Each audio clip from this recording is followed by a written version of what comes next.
దేవునికి స్తోత్రం. దేవుని క్రియలను తెలియపరచుట, దీన్ని ఏమంటారు? దేవుని క్రియలను తెలియపరచటాన్ని దేవుని మహింపరచటం అంటారు. ఏమంటారు? ఘనపరచటం అంటారు. ఏమంటారు? ఇంకా సాక్ష్యము కూడా అంటారు. దేవుడు ఇప్పుడు చెప్పింది అదే కదా, శ్యామల చెప్పి సాక్ష్యము కూడా అంటారు. ఇంకేమంటారు? దేవుని క్రియలను, దేవుడు మన పట్ల చేసిన దాన్ని మనం ప్రచురణ చేయటాన్ని ఏమనొచ్చు? మహిమపరచటం అనొచ్చు, కృతజ్ఞత చెల్లించటం అనొచ్చు. అదే కృతజ్ఞత. సరే, అదే ఈరోజు జరుగుతున్న విధానము. సాక్ష్యంగా దేవుడు శ్యామల కుటుంబంలో తన భర్త పట్ల చేసినటువంటి క్రియను బట్టి సాక్ష్యము చెప్పింది. దేవునికి స్తోత్రం. అదేవిధంగా కృతజ్ఞత చెల్లిస్తూ ఉన్నారు. 118 కీర్తన రాసిన కీర్తనాకారుడు ఒక మాట చెప్తాడు 17వ వచనంలో, నేను సావను, నేను సజీవుడుగా, అంటే బ్రతికే ఉంటాను, నేను మరణించను, నేను బ్రతికే ఉంటాను. ఏం చేస్తా? దేవుడు తన పట్ల చేసిన క్రియలను వివరించదను. మనసు పెదబాబు గారిది మాట శ్యామలాది కొత్త కదా, తెలియక ముంచున్నాడంతే కదా. మనసులో ఇప్పుడు శ్యామల చెప్పిన విషయాలే ఆయన కూడా చెప్పేది. ఇప్పుడు దేవుని క్రియలు వివరించటం అన్నది చాలా మంచి విధానం. ఎవరు దేవుని క్రియలు వివరించేవాళ్ళు? పొందుకున్నవాళ్ళు, బతికున్న వాళ్ళందరూ, సజీవులుగా ఉన్న వారందరూ. ఈరోజు మనమందరం కూడా దేవుని క్రియలు వివరించాలి, దేవుని స్తుతించాలి, దేవుని పట్ల సాక్షిగా నిలవాలి, దేవునికి కృతజ్ఞత చెల్లించాలి. ఎందుకు? ఈరోజు సజీవులుగా ఉంచినందుకు దేవునికి స్తోత్రం కలుగునుగా. ఏప్రిల్ నెలంతా కాపాడి సజీవ లెక్కలో ఉంచి మే నెలలో ప్రవేశపెట్టినందుకు కృతజ్ఞత చెల్లించటం మంచిది. ఇది బైబిల్ గ్రంథంలో రాయబడిన విషయాలే, సొంతంగా నేను చెప్పే మాటలు కాదు, ఇవి నా మాటలు కాదు. నా మాటలు అయితే కొంత వేరేగా ఉంటాయి, ఇవి దేవుని మాటలు. హిజ్కియా ఏమని రాశాడంటే 38వ అధ్యాయము యెషయా గ్రంథం 19వ వచనంలో మాట చదువుదాం. సజీవులుగా ఉన్నవారు దేవుణ్ణి స్తుతిస్తారు. అందరూ సజీవులుగా ఉన్నాం కదా మనం. దేవునికి స్తోత్రం. సజీవులుగా ఉన్నవారు దేవుణ్ణి స్తుతిస్తారు. ఈ రోజున నేను సజీవున్నై ఉన్నాను కనుక దేవునికి స్తోత్రం. ఈరోజు మనం బతికే ఉన్నాం కదా, హల్లెలూయా, దేవునికి స్తోత్రం. ఈరోజు సజీవులుగా ఉన్న వాళ్ళందరూ దేవుణ్ణి స్తుతించాలి అన్న విషయాన్ని హిజ్కియా గారు తెలియచేస్తున్న మాట మనం చూస్తూ ఉన్నాం. ఆయనకి మరణకరమైన స్థితి వచ్చింది, మరణకరమైన రోగము కలిగింది. అయితే అతను ప్రార్థన చేశాడు, దేవుడు ఆరోగ్యం ఇచ్చి ఆయుష్ ఇచ్చాడు. అప్పుడు స్తుతి గీతం రాశాడు, కీర్తించాడు. 9వ వచనం, హిజ్కియా రోగి అయి ఆరోగ్యం పొందిన తర్వాత రచించిన గీతం ఇది. ఈ గీతము రాసి దేవుని స్తుతించాడు. ఎందుకంటే ఆయన రోగం పొందాడు, ఆరోగ్యం పొందుకున్నాడు ఇప్పుడు. కాబట్టి కృతజ్ఞతగా సాక్ష్యంగా చెబుతున్న మాటలు. ఆయన ఏమంటాడంటే, నాకు నొప్పులు ఎలా ఉన్నాయి అంటే, నా నడుములు నొప్పులు, నా ఎముకల నొప్పులు విరిగినట్లున్నాయి. విరగ్గొట్టినట్లే ఉన్నాయి. నొప్పి, బాధ ఓర్చుకుంటున్నాను, మూలుగుతున్నాను అన్నాడు. ఎవరు? 13వ వచనం చదువుదాం.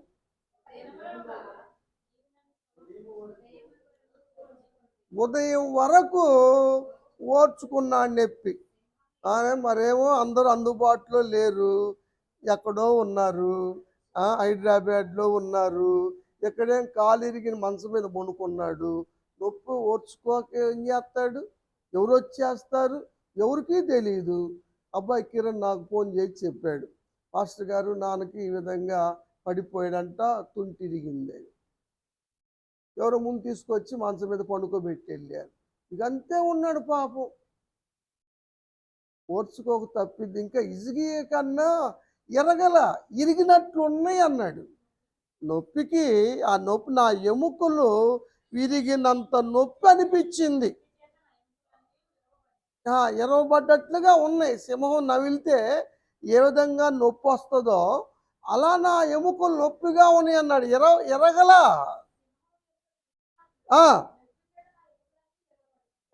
అట్లా అనిపించింది ఆయనకి ఆ బాధ. కానీ మరి ఇరిగిన ఆయనకి అంత నొప్పి ఉండాలా? ఇరిగిన ఆయనకి నొప్పి ఉంది. మరి ఓర్చుకున్నాడా? ఓర్చుకోలేదా? తప్పదు. ఇక ఓర్చుకోక చేసేదేముంది? ఇంక అవకాశం లేదు. పళ్ళు బిగబట్టుకొని మంచం మీద అట్టు పండుకున్నాడు. చదువమ్మ 14 కూడా చదువు.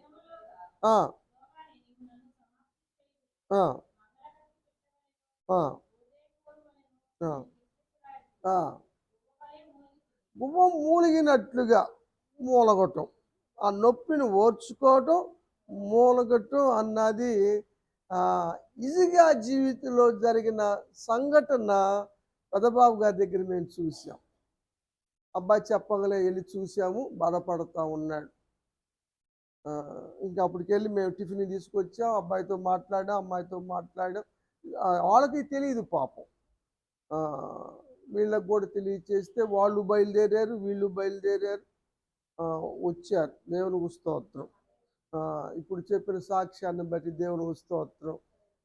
ఒక కీడు ఒక మేలుకని మనం అనుకుంటాం. బాబు గారు కూడా ఒక పాఠం ఇది, ఒక లెసన్ ఇది, ఒక అనుభవం ఇది. ఇక తను చెయ్యాలనుకున్న వాటికి స్వస్తి చెప్పటానికి, దేవుని విషయాల్లో తీసుకున్న రక్షణ ఏ విధంగా కొనసాగాలో నేర్చుకోవటానికి గతంలో చెప్పినవి చెవికెక్కలేదు, కానీ ఇప్పుడు ఆయనే చెబుతున్నాడు మనం చెప్పతలికినే. వాటి జోలికి వెళ్ళను లైఫ్లో, నా జీవితంలో బతికుండగా వచ్చేసింది. ఆ నిర్ణయానికి వచ్చేసాడు. అంతేకాకుండా వీళ్ళందరూ కూడా కొన్ని సమస్యల వల్ల సమాధానం కోల్పోయారు. ఈ సందర్భంగా అందరూ సమాధానాన్ని కలిగారు, తెచ్చుకున్నారు, ఏకమయ్యారు, ఐక్యతపరచబడ్డారు, ఒకరికొకరు సహాయం చేసుకున్నారు. దేవుడు కృప చూపించాడు. ఈ పాఠం అందుకనే కొన్ని మనకి పాఠాలు నేర్పిస్తాయి. అనుభవం గల వాళ్ళు పాఠాలు నేర్చుకుంటారు. చదువు ఏం చేస్తుందంటే నేర్పించి పరీక్ష పెడతారు. జీవితం ఏమో పరీక్ష పెట్టి నేర్పిస్తుంది. ఆ చిన్న లాజిక్ మిస్ కాకూడదు మీరు. దానికి దీనికి ఉన్న చిన్న డిఫరెన్స్ పాఠాలు నేర్పిస్తుంది అన్న విషయాన్ని ఇక్కడ మనం చూస్తూ ఉన్నాం. అందుకని ఆయన ఈ గీతాన్ని రాశాడు, కృతజ్ఞత తెలియచేస్తూ ఉన్నాడు. కాబట్టి కుటుంబం అందరూ కూడా, అమ్మాయి సిరి కూడా ఇక్కడ లేదు, అమ్మాయి అర్జెంటుగా ఆఫీస్కి వెళ్ళాల్సి వచ్చింది, వర్క్ నిమిత్తము పిల్లల్ని తీసుకుని ఒక్కతే వెళ్ళింది. శ్యామల ఈ కుటుంబం నిమిత్తమే ఉన్నారు. ఈసారి వీరందరూ కలిసి హైదరాబాద్ వెళ్తారు, కుటుంబం జరుపుకొని వెళ్దామన్న ఉద్దేశంతో ఉన్నారు. నేను అందరం కలిసి చేద్దాంలే అమ్మాయి, హెల్ప్ చేద్దామంటే, లేదు పాస్టర్ గారు నేను ఒకదాన్నే చేస్తానని ఉదయం నుంచి ప్రయాసపడి మొత్తానికి అన్ని ఆమె చేతనని చేయగలిగింది. ఏదైనా దేవునికి స్తోత్రం. మనం ఎంత చేసామన్నది కాదు కానీ ఏ హృదయంతో చేసామన్నది దేవుడు చూస్తాడు తప్పనిసరిగా.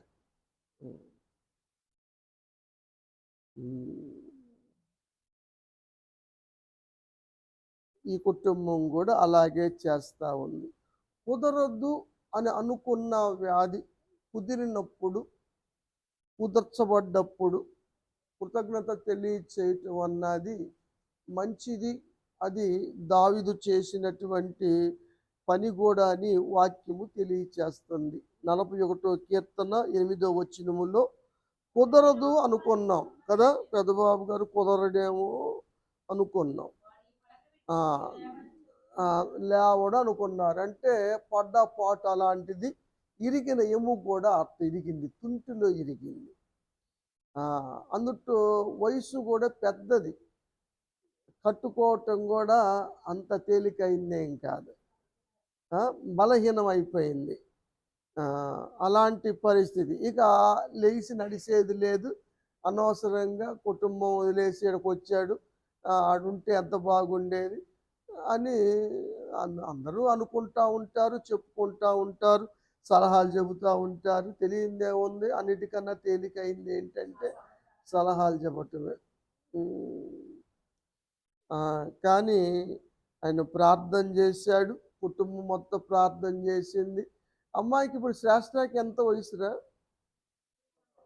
3వ సంవత్సరం, 2.5 సంవత్సరాలు దాటిని 3 జరుగుతుందన్నమాట, వస్తుంది. 3 నిండిపోయినాయి. మరి ఆమె ప్రార్థన చేయటం అంటే మామూలు విషయం కాదు. ఏదన్నా తాగమన్నా కూడా నో అంటది. ఏదైనా కూల్ డ్రింక్ ఇచ్చినా నో, తాగకూడదని. ఐస్ క్రీమ్ ఇచ్చినా కూడా జలుబు చేస్తుంది నో అంటది. మనం ఏదైనా పెట్టినా కూడా దాన్ని టేస్ట్ చేస్తే ఫలానా ఫేవర్ అని చెప్పింది. చిన్న వయసే ప్రార్థన చేయటం, చిన్నపిల్ల ప్రార్థన వింటారు, వారి స్థుతులకి నేను ఒక దుర్గాన్ని ఏర్పాటు చేస్తాడన్న విషయాలు మనం చూస్తూ ఉన్నాం. 12వ వచనములో దావీదు చేసిన ప్రార్థన మనం చూస్తాం.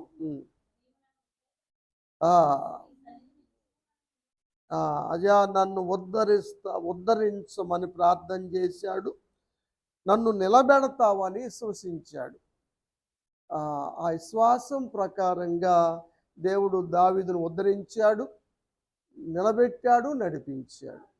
అదేవిధంగా పెదబాబు పట్ల కూడా మరి దేవుడు వారి పడక నుంచి లేపాడు. అందరూ అంటున్నారు, చెబుతుంది అమ్మాయి, నీకు అప్పుడే అట్ట తగ్గిందిరా, నీకు ఎలా వచ్చింది ఎంత తొందరగా స్వస్థత, ఎలా నడవగలుగుతున్నావు, ఎలా ఎముక కట్టుకుంది, ఎలా ఆపరేషన్ జరిగింది, ఎక్కడ జరిగిందని చాలా ఎంక్వైరీలు మొదలైనవి కదా. దేవుని కార్యాలు ఆశ్చర్యంగానే ఉంటాయి. దేవుడు ఏది చేసినా గొప్పగానే చేస్తాడు. ఆ విషయాన్ని ఇక్కడ చూస్తున్నా. అందుకని కృతజ్ఞత చెల్లించినట్లుగా మనం చూస్తాం. 13వ వచనంలో అంటాడు ఒక మాట,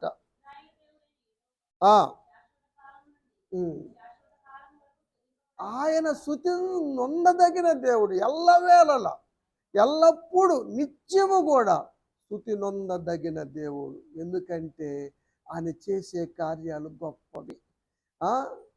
ఇక లేవడు అనుకున్న వాడిని లేపాడు, ఉద్ధరించాడు, నిలబెట్టాడు, నడిపించాడు కదా. నిజంగా ఆయన ఎంత స్తుతించినా కూడా తరగదు, తక్కువే. అందుకని నిత్యము స్తుతించదగిన వాడు ఆయన అని దావీదు ఈ కీర్తనలో తన అభిప్రాయాన్ని వ్యక్తపరిచినట్టుగా మనం చూస్తాం. 116 శైలి బట్టి దావీదు రాసి అనుకున్నప్పటికీ దాని మీద లేదు. 116 రాసిన కీర్తన ఈ 3వ వచనంలో ఏమంటుందంటే, మరణ బంధకములు చుట్టుకున్నాయి, పాతాళ వేదనలు పట్టుకున్నాయి, దుఃఖము శ్రమ కలిగినవి. ఇది పరిస్థితి. కుమార్తె వాళ్ళు వద్దన్నారు, కొడుకు వాళ్ళు వద్దన్నారు, భార్య వద్దంది, ఇక్కడ ఉండు, చక్కగా ఉండు అని వాళ్ళు మంచిగా చూసుకుంటే వచ్చేటప్పుడు ఎంత మంచిగా వచ్చాడు, ఎంత మంచిగా ఉన్నాడు, మనిషి కూడా కొంచెం ఆరోగ్యకరంగా అనిపించాడు. తేజస్సుగా ఉన్నాడు. మాట్లాడుకోకుండా వచ్చి ఇక్కడ వెళ్ళిన వాతావరణాన్ని ఇక్కడ చూడాలి, చెయ్యాలని వచ్చి మళ్ళీ మూతలు పడ్డాడు. ఇప్పుడు వీళ్ళందరూ ఐక్యత కాకపోతే, వీళ్ళందరూ కలవకపోతే, నేను చెప్పిన మాట వినలేదని ఎవరికి వాళ్ళు వెళ్లకుండా ఉంటే పెద్దబాబు గారి పరిస్థితి ఏంటంటారు? కాలు ఇన్ఫెక్షన్ అయిపోయేది. ఎవరు హాస్పిటల్ ఆ స్పాట్ తీసుకెళ్ళకపోతే కాలు ఇన్ఫెక్షన్ వచ్చి కాలు తీసేసేవాళ్ళు. తర్వాత శరీరం ఇన్ఫెక్షన్ అయ్యేది.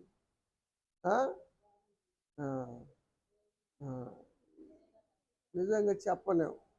అంత అమ్మాయి చెప్పింది. ఎందుకనో శ్యామలా చూస్తే సొంత తోబుట్టుని చూసినట్టు అనిపిస్తుంది నాకు. ఇప్పుడే కాదు, ఇప్పుడు నేను వచ్చిన కొత్తలోనే చెప్పాను అమ్మాయికి. ఎందుకన్నారా మరి నిన్ను చూస్తా, అప్పుడు ఇంకా రాల అమ్మాయి మన దగ్గరికి. అక్కడ చేస్తుంది, అంగన్వాడీలో చేస్తుంది టీచర్గా. బావగారికి నేను చెప్పేది ఏంటంటే, ఇకనైనా గుర్తుపట్టుకొని ఇంకా అలాంటి జోలికి వెళ్ళకోకుండా చక్కగా ఉండమని. ఒకసారి మనం ఆలోచించుకుంటే వాళ్ళు రాకపోతే ఏంటి నీ పరిస్థితి కదా. కానీ ప్రార్థన చేశాడు, అందరూ ప్రార్థన చేశారు. 7వ వచనంలో ఏమంటాడంటే, నప్పా దేవుడు క్షేమ స్థితిని కలుగచేశాడు. వాళ్ళకి అదిరిచ్చినా వీళ్ళకి అదిరిచ్చినా తీసుకొని తోడుకొచ్చిన కార్యాలు జరిగేలా చేసిన చాలా ఖర్చు అయింది. ఖర్చు కూడా చాలా అయింది. మరి అవన్నీ కూడా చూసుకుంటా ఇంకొక మాట అంటాడు 9వ వచనంలో, సజీవులున్న దేశముల్లో అది దేవుని సన్నిధిలో ఇక దేవుని సన్నిధి మీరవద్దు, దేవునికి విరోధమైన పనులు చేయొద్దు, దేవునికి వ్యతిరేకంగా జీవించొద్దు. దేవుడు ఆయుష్ ఇచ్చాడు, ఆరోగ్యం ఇచ్చాడు. కాబట్టి ఎందుకు ఇచ్చాడు? దేవుని సన్నిధి గడపటానికి, అంతేగాని మన ఇష్టానుసారంగా జీవించటానికి కాదు. గతంలో కూడా దేవుడు నీకు మేలు చేశాడు, అప్పుడు రాంగ్ స్టెప్ వేసావు. వెళ్దాం, దానికి కూడా వెళ్దాం ఒకసారి, ఇటు కూడా గుర్తు చేసావు కాబట్టి క్షేమస్థితి ఇచ్చాడు. ఇక దేవుని సన్నిధిలో గడుపుతాను, ప్రార్థన చేస్తాను, ఉపకారాలు మర్చిపోను, ఆయనకి నేనేం చెల్లించాలి అని అనుకొని 9వ వచనంలో అనుకున్నాడు. 17వ వచనం చదువుదాం. కృతజ్ఞత అర్పణ అర్పిస్తా, దేవుని నామములో ప్రార్థన చేస్తా. చదువమ్మా. అందరి ఎదుట మందిరములో మీ మధ్య మొక్కుబడి చెల్లిస్తా. నిలబడ్డాడు అందరి ముందు వచ్చి మందిరములో ప్రజలందరి ఎదుట దేవుడు తనకు చేసిన కార్యాన్ని చెప్పి కృతజ్ఞత చెల్లించారు. దేవునికి స్తోత్రం. అలా చేయటం అన్నది మంచిది. వాక్యం తెలిసిన వారు కాబట్టి అమ్మాయి సిరి అయినా, శ్యాములైనా, కిరణ్ అయినా వీళ్ళందరూ మరి పూనుకొని ఇవన్నీ చేస్తూ ఉన్నారు. శ్రేష్ఠ కూడా దేవుడిచ్చిన స్వస్థతను బట్టి కృతజ్ఞత అర్పణ చెల్లిస్తూ ఉన్నారు. దేవుడు దాన్ని కూడా అంగీకరించునుగాక, అగ్రానించునుగాక. రాబో దినాల్లో వారికి సంపూర్ణమైన ఆరోగ్యాన్ని వంతులుగా దేవుడు చేయునుగాక. ఏబు కూడా ఏమంటాడంటే 27వ అధ్యాయం 11వ వచనం, ఏబు గ్రంథం.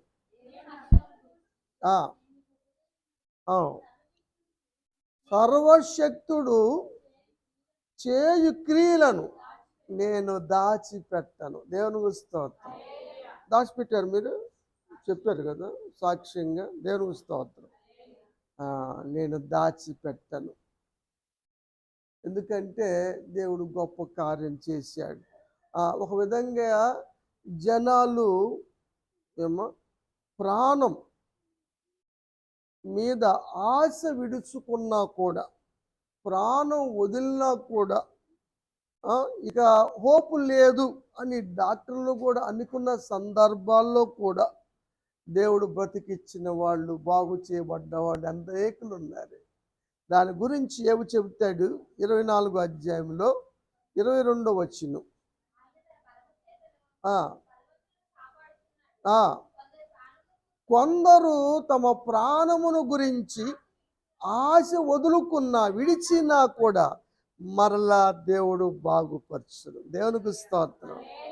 ఆ, చదువు అని దేవుడు అభయం ఇచ్చాడు. నిజంగా ఎంత అండ దేవుడు, ఎంత అభయము దేవుడు కదా, అభయం ఇచ్చాడు కదా.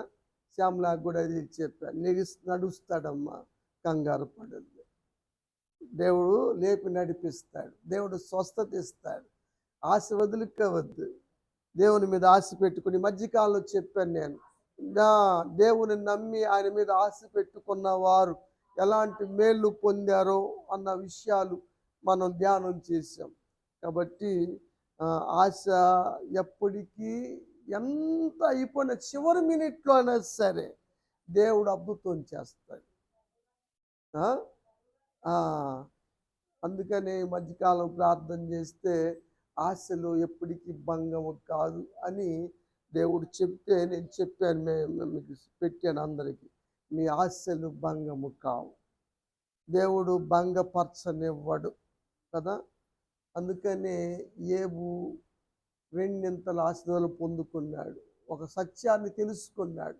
42 అధ్యాయం 2వ వచనములో సమస్త క్రియలను చేయగలడని, దేవుడు ఉద్దేశించింది ఏది కూడా నిష్ఫలం కాదని, ఈ తెలుసుకున్నదేదో ముందే తెలుసుకుంటే తెప్పులు వచ్చేవి కాదు. ఎవరికైనా మళ్ళీ మేధావులరు మీరు,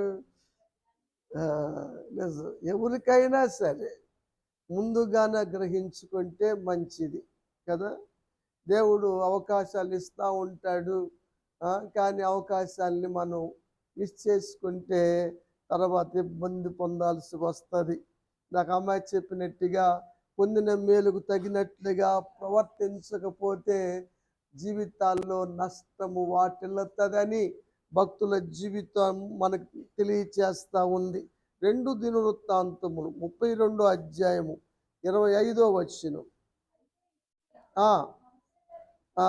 ఒకప్పుడు మరి దేవుని మీద ఎంతో నమ్మకంగా ఉండేవాడు, దేవుని మందిర పనిలో ఎలర్ట్గా ఉండేవాడు, ఏదైనా లేవీయులతో ప్రీతిగా మాట్లాడేవాడు, లేవులకి ఇవ్వవలసినవి ఇచ్చేలా ఏర్పాటు చేసేవాడు, ఏ పని ప్రారంభించినా మనస్ఫూర్తిగా ప్రారంభించేవాడు. భయంకరమైన మరణకరమైన క్యాన్సర్ వ్యాధి వచ్చినప్పుడు మరణం అవుతున్నావు చక్కబెట్టుకోమంటే తన యథార్థతను గుర్తు చేసుకొని ప్రార్థన చేస్తే దేవుడు అన్నాడు, బాగు చేసి నీకు 15 సంవత్సరాలు ఇస్తున్నానకే గర్వం వచ్చేసింది. ఇక నాకేం పర్లేదు, 15 సంవత్సరాలు నాకు డోకా లేదు అని మనసును గర్వించి ప్రవర్తించలేదు కనుక దేవుని కోపానికి గురి కావాల్సి వచ్చింది. ప్రేమైన దేవుని బిడ్డలారా, ఎవరైనా సరే, హిజ్కియా రాజే కాదు, అది ఎవరైనా సరే చేయబడిన మేలుకు తగినట్లుగా ప్రవర్తించకపోతే దేవుని కోపానికి గురవుతారు. అలాంటి పని మనలో ఎవరూ కూడా చేయకుంటే మంచిది అని మీ అందరికీ దేవుని కృపను బట్టి తెలియచేస్తూ ఉన్నాను. దేవుని కోపానికి గురి కావద్దు. దేవుడు వృద్ధి పొందించాడు, వర్ధలు చేశాడు, అన్ని శాలలు కట్టాడు, ఎన్నో గొప్ప కార్యాలు చేశాడు, వెండి బంగారాలు సంపాదించుకున్నాడు, ఎంతోగానో ఆశీర్వదించబడ్డాడు. కానీ దేవుడు శోధించాడు. కార్యం చేసిన తర్వాత దేవుడు శోధన పెట్టాడు. ఇక్కడ 31వ వచనం కూడా చదవండి. ఆశ్చర్యంగా వృద్ధి పొందిన తర్వాత బబులోను అధిపతులను దేవుడు శోధించాడు. బబులోను దేశము నుంచి రాయబారులను పంపించాడు దేవుడే, వాళ్ళని ప్రేరేపించాడు దేవుడే. బబులోను దేశం నుంచి వారు వచ్చారు. అప్పుడు ఎలా ప్రవర్తిస్తాడు హిజ్కియా చూడాలని దేవుడు చదువు. అతని హృదయములోని సంగతంతా తెలుసుకొనుటని విడిచిపెట్టాడు. నీ హృదయంలో ఉన్నదంతా తెలుసుకుంటానికి నిన్ను వదిలిపెడతాడు. నాకు స్వేచ్ఛ వచ్చింది, నాకు ఇంకేం లేదు, నాకు అవసరాలు తీరిపోయినాయి, నేను అంత బాగున్నాం, ఇంక నాకు డోకా లేదనుకుంటే నువ్వేం చేస్తావో దేవుడు చూస్తూ ఉంటాడు. నిన్ను పట్టించుకోడిక నువ్వేం చేస్తావో చూస్తాడు. తగినట్లుగా జీవిస్తున్నావా, జీవించటం లేదా, కృతజ్ఞత కలిగి ఉంటున్నావా, ఉండటం లేదా. కానీ హిజ్కియా హెచ్చిలిపోయాడు, అతిశయపడ్డాడు, యెషయాను పంపించాడు. 39వ అధ్యాయం యెషయా గ్రంథంలో చూద్దామండి. ఇక్కడ వివరంగా రాశాడు. 3వ వచనం. హిజ్కియా దగ్గరికి దేవుడు పంపగా వచ్చాడు. ఏమన్నారయ్యా నీ దగ్గరికి వచ్చిన వాళ్ళు, హిజ్కియా ఏం చూపించావయ్యా వాళ్ళకి అని అడిగాడు. నేను అన్ని చూపించా, ఏది మరుగు చేయకుండా మొత్తం భోషానంలో కూడా తెరిసి కదా, ఖజానా తెరిసి దాంట్లో లాకర్లో ఉన్న బంగారం కూడా అన్ని సమస్తం చూపించా. నువ్వు చూపించింది ఏది మిగలదయ్యా నీకు, నువ్వు సంపాదించిందే కాదు, మీ తాత ముత్తాతల ఆస్తి కూడా నీకు మిగలదు, ఏమీ మిగలదు కదా. ఎంత నష్టం తెచ్చుకున్నాడంటారు. ప్రియ దేవుని బిడ్డలారా, మనం మేలు పొందిన తర్వాత మన హృదయాన్ని పరిశీలించటానికి దేవుడు శోధించటానికి కొన్ని వాటిని అనుమతిస్తూ ఉంటాడు. అప్పుడు మన హృదయ ప్రవర్తన దేవుడు చూస్తాడు. మనం అతిశయపడితే నష్టాన్ని కొని తెచ్చుకోవాల్సి వస్తుంది. అలాంటి అతిశయం మనకు దూరం అగును గాక. వద్దమ్మా, అతిశయము గర్వం మనకొద్దు. కెరూబు అయినటువంటి ప్రధాన కెరూబే అతిశయపడి గర్వించి సాతానుగా మారాడు కదా. కాబట్టి మనం ఏది కలిగినా కూడా దేవుని కృప అనుకోవాలే కానీ మనం దేన్ని బట్టి అతిశయపడకూడదు, అందరూ చూపించి ఎచ్చులు పోకూడదు, గొప్పలు పోకూడదు. దాన్ని అతిశయం అంటారు.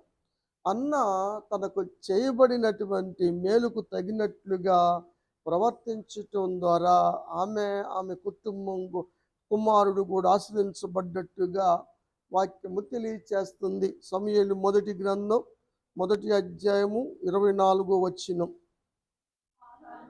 పాలు మానిపించిన తరువాత తనకు పుట్టినటువంటి కుమారుడు సమూయేలుకి పాలు మానిపించిన తర్వాత వాడు పిల్లోడే కదా, వాడిని పట్టుకొని ఎత్తుకొని 3 కోడెలు పిండి ద్రాక్షారసపు తిత్తులను తీసుకొని అర్పణగా అర్పించటానికి షిలోహు మందిరానికి వచ్చింది.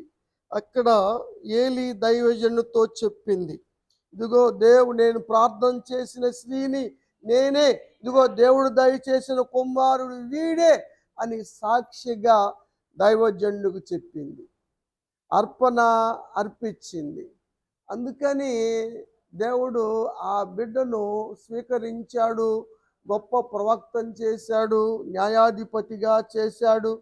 తర్వాత అన్న జీవితంలో కూడా 5గురిని పొందుకునే ధన్యత భాగ్యము కలిగినట్లుగా మనం చూస్తాం. ఆమె దేవునికి చెల్లిస్తూ సంతోషపడింది. ఆమె రాసిన విజ్ఞాపన గీతం 2వ అధ్యాయంలో మనం చూస్తాం. 1వ వచనం. ఎంత సంతోషంతోనే కదా, ఎవరు లేకపోయినా చేసేవాళ్ళు. అమ్మాయి జీవనీయుని చేస్తానని చెప్పాను, అమ్మాయి కావాలంటే అమ్మాయి కుమారుని చేస్తుందమ్మా, నేనే చేస్తాను, ఎవరో కూడా చేస్తాం, అమ్మాయి సిరి లేదు కదా, నువ్వు భయపడొద్దు, చేద్దాంరా, కావాలి నేను అన్ని తెచ్చి పెడతాను తల్లి అని చెప్పినా కూడా తన చేతులతో తన కష్టపడి తన భర్తకు దేవుడిచ్చిన స్వస్థత కోసం అమ్మాయి చాకిరీ చేసి ఉదయం నుంచి ఎండలో వెళ్ళి ఒక్కటే వెళ్ళి సరుకులు తెచ్చుకొని ఇంటికాడ ఉమ్, కూర్చొని అన్నీ సిద్ధపాటు చేసింది. అమ్మ భోజనం కూడా చేయి మాకులేరా, ఇప్పుడు అందరూ ఇస్తున్నట్టుగా నువ్వు కూడా ఏమన్నా ఇవ్వాలనుకుంటే ఇవ్వు, మేము కూడా ఇక్కడ చేసేసుకుంటాము, నువ్వు కూడా ఇక్కడ తిందుకోలేరా అంటే, లేదు చాలా లేదు పాస్టర్ గారు, మీకు నేను చేసి వాటికి తినాల్సిందే అంది. అంత కష్టపడి అన్నీ మళ్ళీ సమకూర్చింది. మీరందరూ బాధపడతాము, కష్టపడటం నాకు బాధ అనిపిస్తుంది. ప్రేమ రోషము రెండు కలిసి ఉండలేవు అనిపించింది. నేను మధ్యకాలంలో కొంచెం కోపము వచ్చిన సందర్భాల్లో కూడా కోపం చూపించిన తర్వాత మళ్ళీ చాలా బాధకు గురి కావాల్సి వస్తుంది. నేను దాని గురించి ధ్యానం చేస్తే దేవుడు తిత్వాన్ని చూపించాడు నాకు. జయేంద్రబాబు నా కోపం ఉంటే తిత్వం చూపిస్తున్నాడు దేవుడు ఏందని చాలా నలిగిపోయాను నేను. రోషము ప్రేమ రెండు కలిసి ఉండలేవు. రోషం అనే తత్వాన్ని పక్కన పెట్టాడు, ప్రేమ అనే తత్వాన్ని ఇక్కడ పెట్టాడు. ఆదరించి ఒప్పించటానికి ఒప్పించగల వ్యక్తిని అక్కడ పెట్టాడు. వ్యక్తిత్వాలవి, రోషం గల వ్యక్తిత్వము, ప్రేమ కలిగిన వ్యక్తిత్వము, ఆదరించే వ్యక్తిత్వం, ఈ మూడు దేవునివే. మూడు కలిసి ఉండటం వల్ల చాలా ఇబ్బందికరంగా ఉంటుంది. అందుకని తండ్రి రోషం గలవాడుగా ఉన్నాడు, కుమారుడు ప్రేమ గలవాడుగా ఉన్నాడు, పరిశుద్ధాత్ముడు ఆదరించేవాడుగా ఉన్నాడు. ఆ విధంగా అయితేనే ఆయన కోప్పడగలడు, ఈయన ప్రేమ చూపించగలడు, సమస్యలు ఆదరించి ఒప్పించగలడు. ఒప్పించేవాళ్ళు ఎవరంటే ఆదరించిన వాళ్ళు ఒప్పిస్తారు. ఆ తిత్వాన్ని ఎందుకు చూపించాడా దేవుడు అనిపించినప్పుడు దేవుడు బయలుపరిచిన విధానము నాకు అర్థమైంది. కాబట్టి మనం ప్రేమించే వాళ్ళు ఎక్కువగా కోపాన్ని ప్రదర్శించలేరు. చెప్పటం మనంతో ఎంతో వినకపోవటం, అనుసరించకపోవటం వాళ్ళ ఇష్టం, అంతే కదా. కాకపోతే ప్రేమ ఏం చేస్తుందంటే కొంచెం ఇప్పుడు ఎవరో పిల్లలు రోడ్డు పరిగెత్తున్నా, చెట్టు ఎక్కుతున్నా మనం పట్టించుకుంటావా? పట్టించినా నీకెందుకు అంటాడు. మన పిల్లోడితే అరిదిగా పడతావురా, దెబ్బతో ఇద్దరు రారా అంటాం మనం. నువ్వు చెప్పొచ్చావులే అంటే రెండోసారి చెప్పలేం కదా. సరే అంటది మూడో వచనంలో ఒక మాట. దేవుడు అనంత జ్ఞాని, ఆయన జ్ఞానం మనకు అర్థం కాదు. ఒక్కొక్క సన్నివేశంలో ఒక్కొక్క సందర్భాల్లో ధ్యానం చేస్తుంటే దేవుని యొక్క వ్యక్తిత్వాలు, ఆయన జ్ఞానము అమోఘం, అసలు ఎవరు కనిపెట్టలేరు. శాశ్వతమైన జ్ఞానము దేవుడు మానవ హృదయంలో ఉంచినా అది కూడా తెలుసుకోవటం అసాధ్యం. ప్రసంగే గుర్తించాడు ఆ విషయాన్ని. చదువమ్మ. ఆయన క్రియలను పరీక్షించువాడు. దేవుడంట క్రియలు చేస్తున్నాడు. దేవునికి స్తోత్రం. ఆ క్రియలు చేసిన తర్వాత ఆ క్రియలు తగ్గట్టుగా మనం ఎలా క్రియలు చేస్తున్నాం అన్నది కూడా పరీక్షిస్తాడంట. ఇది చాలా మంది మర్చిపోతున్నారు. ఇది చాలా మందికి చెబుతారు, ఆ ఊరికి ఈ ఊరు, ఈ ఊరికి ఆ ఊరు ఒకటే దూరం అంటారు. దేవుడు చేస్తాడు, క్రియలు చేస్తాడు, మేలు చేస్తాడు. మేలు చేసిన తర్వాత, కీలు చేసిన తర్వాత దాన్ని బట్టి మనం ఎలా నడుస్తున్నాం అన్నది కూడా పరీక్షిస్తాడు. మర్చిపోతారా, మర్చిపోరా, గుర్తుంచుకుంటారా, గుర్తుంచుకోరా. ముందుగా చెప్పాడు, మీరు మంచి దేశంలో వెళ్ళిన తర్వాత, పాలు తెలు ప్రవహించే దేశంలోకి వెళ్ళిన తర్వాత మీరు మనసులో మదించి దేవుడు చేసిన మేలు మర్చిపోతారేమో, మీ హృదయము ఒకేలా ప్యాట్ పెరిగిద్దేమో. కాబట్టి ఆ మాట అంటే కోపం వచ్చింది. కాబట్టి జాగ్రత్త అన్నాడు కదా. ద్వితీయోపదేశ కాండంలో అన్ని హెచ్చరికలు అయ్యాలేమ్మా. కాబట్టి మనం అంత విధానంగా ఉండకూడదు. దేవుడు పరీక్షిస్తాడు కదా. నెబుకద్నెజరు పరీక్షించలేదా? నెబుకద్నెజరుని రాజుని చేసింది ఎవరు? అధికారం చేసింది ఎవరు? అధికారం ఇచ్చింది ఎవరు? దేవుడే కదా. జరగబోయే విషయాల్లో హృదయంలో కంచి గర్వం వస్తుంది, అతిశయపడతాడేమో అని దర్శనం చూపించి ఆ దర్శనం యొక్క భావాన్ని దానియేలుకి తెలియజేసి దాన్ని చెప్పించిన దేవుడే కదా. అయినా ఒక 12 ఏళ్ళు ఓర్చుకొని తర్వాత ఏం చేశాడు? అతిశయపడ్డాడు. గడ్డి మేసాడు కదా. కుమారుడు బెల్షస్సరు ఇన్ని తెలిసినా కూడా ఆయన ఏం చేశాడు? ఆయన అతిశయపడ్డాడు. పరలోకపు దేవుని కన్నా 5వ అధ్యాయం అంటాడు కదా, ఆయన్ని గనిపరచక 23:5 నీ ప్రాణము నీ సకల మార్గములు ఏ దేవుని వశంలో ఉన్నవో ఆయన గనపరచలేదు. ఇంకో మాట కూడా ఉందిరా, దేవుని కన్నా నువ్వు నిన్ను హెచ్చించు, దేవుని మీద నువ్వు అధికంగా హెచ్చించుకున్నావు కదా, తీర్పుకు గురయ్యాడు. ఇలాంటి బాపత్తు తీర్పుకు గురవుతారు. దేవుడంటే ఆటలు కదా, దేవుడంటే తేలిక, ప్రేమ అలుసు,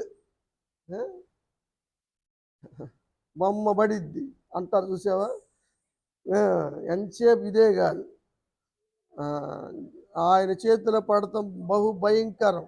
సంఘానికి రాస్తాడు పౌలు గారు 2వ కొరింథీ పత్రిక 5వ అధ్యాయం 10వ వచనం.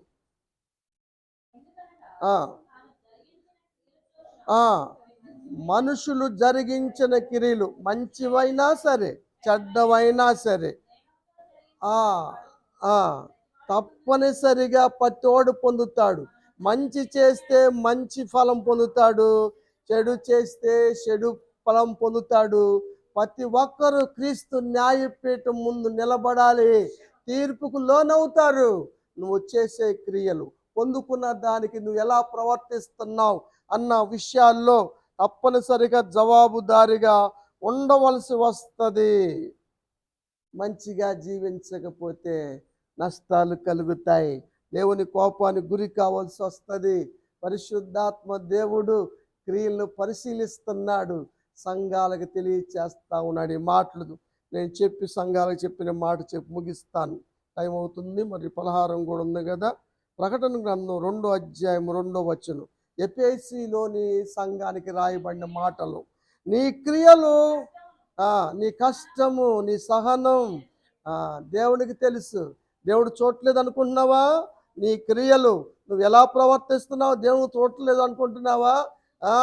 ఎంత నటించినా, ఎంత భక్తి జీవితం నటించినా, ఎంత ప్రేమ నటించినా దేవునికి తెలుసు. నీ నటన జీవితం, నీ క్రియలు దేవుడికి తెలుసు. దేవుడు చూస్తున్నా నీ క్రియలు నాకు తెలుసు. నువ్వు అనుకుంటున్నావు నువ్వు మొదటున్న ప్రేమ నీ హృదయంలో లేదు, అది చాలా తప్పు. ఇప్పటికైనా సరి చేసుకుంటే బ్రతుకుతావు, లేకపోతే ఇబ్బంది పడతావు. నీ దీపస్తంభము తీసివేయబడుతుంది. నీ క్రియలన్నీ నాకు తెలుసు అని పరిశుద్ధాత్మ దేవుడు చెప్పాడు. ఆత్మ చెప్పే సంగతులు చెవులుంటే వినండి. ఏమ్మా, ఇది ఎఫెసీలోని సంఘానికిలే, ఐతవరంలో సంఘానికి కాదులే అనుకోమాకండి. అందరికీ 7 సంఘాలు. ఏ సంఘం? తుయాతైర సంఘములో ఉన్నటువంటి తుయాతైర సంఘములో ఉన్న సంఘానికి రాయబడిన మాట 19వ వచనం. నీ క్రియలను, నీ ప్రేమను, నీ విశ్వాసమును, నీ పరిచర్యను, నీ సహనమును, ఎన్ని మంచిగా ఉన్నాయి, అన్ని తెలుసు, అన్ని ఎరుగుదును. మంచి ఇటువరకు అని ఇప్పుడే బాగున్నావు నువ్వు, ఇప్పుడు బాగా ఎదుగుతున్నావు నువ్వు. అయినా కూడా తప్పు ఉందమ్మో, నువ్వు అనుకున్నావు తప్పు లేదనుకొని బిల్డప్ ఇస్తున్నామే మనం కదా. తప్పు మోపాల్సి వస్తుంది నీ మీద. చదువమ్మ.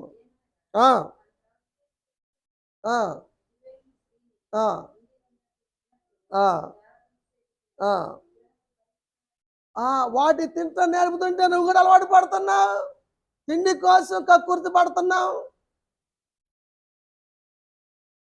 తినకుండా వాడు తింటున్నావు, చేయకుండా చేస్తున్నావు. దిద్దుకో, సమయం ఇస్తున్నాను అని చెప్పాడు. సార్తీసులో ఉన్న సంఘానికి రాయబడిన మాట 3వ అధ్యాయం 1వ వచనం. నేను ఎరుగుదును, నువ్వు పేరుకు మాత్రమే జీవించున్నావు. నువ్వు సచ్చినోడితో సమానమే. నీ దగ్గర ఏమి లేదు. సంపూర్ణమైనవి కాదు అనుకున్నా నేను సంపూర్ణంగా బతుకుతున్నాను, భక్తినే కాల్సని కాదు. నువ్వు సచ్చిన దాంతో సచ్చినోడితో సమానం. ఎందుకంటే ఉపదేశం ఇన్నట్టుగా వింటున్నావు, జ్ఞాపకం చేసుకో. ఇప్పటికైనా ఇన్నాయి ఉపదేశం పొందినవి పాటించటం లేదు నీ జీవితంలో. వింటానికి వింటున్నావు, వస్తానికి వస్తున్నావు, అర్థంతే కానీ ఏమి లేదు. ఏది పాటించేది లేదు. ఏ గడియ వస్తుందో వస్తుంది. జాగ్రత్త అమ్మా. దేవుని కోపానికి గురి కావాల్సి వస్తుంది. క్రియలు పరిశీలించే దేవుడు చూస్తున్నాడు. పొందుకున్న వాటి పట్ల, విన్న వాటి పట్ల, ఉపదేశించే వాటి పట్ల ఎలా ఉంటున్నావు, ఎలా ప్రవర్తిస్తున్నావు. ఉపదేశం అంటే ఎవరిది? వాక్యం ఎవరిది? ఆయన కదా. వాక్యం అంటే దేవుడు కదా. మరి ఎలా వింటున్నావు నువ్వు? ఏం గాయకుంటున్నావు? ఇప్పటికైనా మారు మనసు పొంది ఆ క్రియలు చేపట్టు. గైకొను, వాక్యానుసారంగా నడువు. లేకపోతే నష్టం చాలా ఇబ్బందికరంగా ఉంటుంది. పేర్లు తుడిసివేయబడతాయి. 20వ అధ్యాయంలో ఒక మాట చెప్పి ముగిస్తాను, టైం అయింది కాబట్టి. ప్రకటన గ్రంథం 13వ వచనం. కాదురా, 20వ అధ్యాయం 13వ వచనం ప్రకటన గ్రంథం.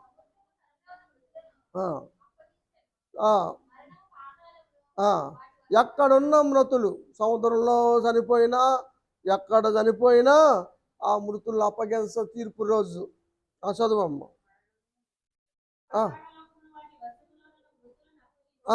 ఏదైనా అప్పగించాల్సిందే. క్రియల చొప్పున తీర్పు పొందుతారు.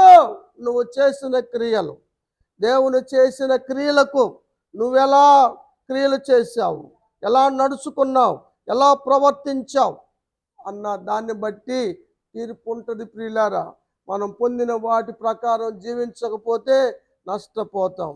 పాపం ఒకటైనా ఎవరు రాకపోయినా, అంటే పిలిస్తే వచ్చేవాళ్ళు అనుకో, మరి ఒక్కదాన్ని చేయాలనుకున్నావు నువ్వు. బావుగా రుణం తీర్చుకుందాం అనుకున్నావా? దేవుని రుణం తీర్చుకుందాం అనుకున్నావా? దేవునికి స్తోత్రం.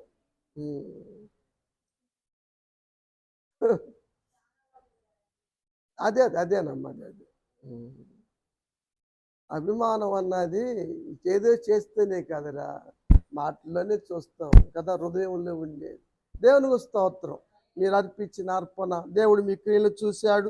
మీరు పొందుకున్న దాన్ని బట్టి కృతజ్ఞత చెల్లించారు, సాక్ష్యం చెప్పారు, అర్పణ అర్పించాడు. దేవుడి కుటుంబాన్ని నిండారుగా దీవించును గాక, ఆశ్రయించును గాక, పరిపూర్ణమైన స్వస్థ ఆరోగ్యం దయచేయును గాక.